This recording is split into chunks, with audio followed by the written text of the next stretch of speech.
Hello and welcome back to another resin art video. Okay guys, in this video I used a countertop epoxy called Super Clear.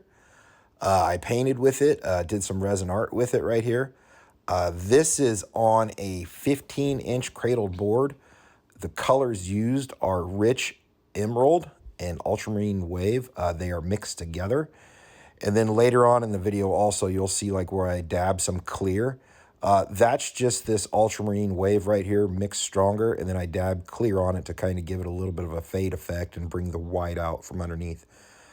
In the center, that is the new metal powder from Art Tree called Blush Gold. That's also available on my website at www.resincolors.com. Like I said before, super clear epoxy. It's a pretty good epoxy for painting with. I've had really good luck with it, and I got some good cells and lacing right here. So, okay, this is just a quick one. We'll get back on track with the charcuterie board and flattening that thing out from the form from the last video that I posted, but I had a little play with, the blush gold tonight, and I figured I'd make a really quick video for you guys. So, okay, if you need more help with like the torch and tilt, I have a ton of older videos that go over that method. But right here, this was just a really quick, short and easy video. Pretty easy painting too. So there you go.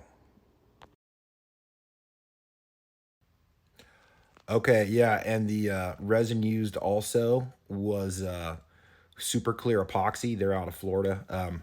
Really liking that stuff for painting, So always been a big pro marine guy, but like for a countertop style epoxy, that super clear, that stuff's working pretty good in the paintings for me. So, and there you go, rich emerald, ultramarine wave, and the blush gold right there. So, blush gold acts a lot like the other metals, just kind of floats on the top and everything. So, but yeah, real pretty painting, real simple painting, and there you go. So, okay, it'll be one still at the end, and that's it. So, all right, everybody, happy holidays, and keep making beautiful things, and I will talk to you all later. All right, bye-bye.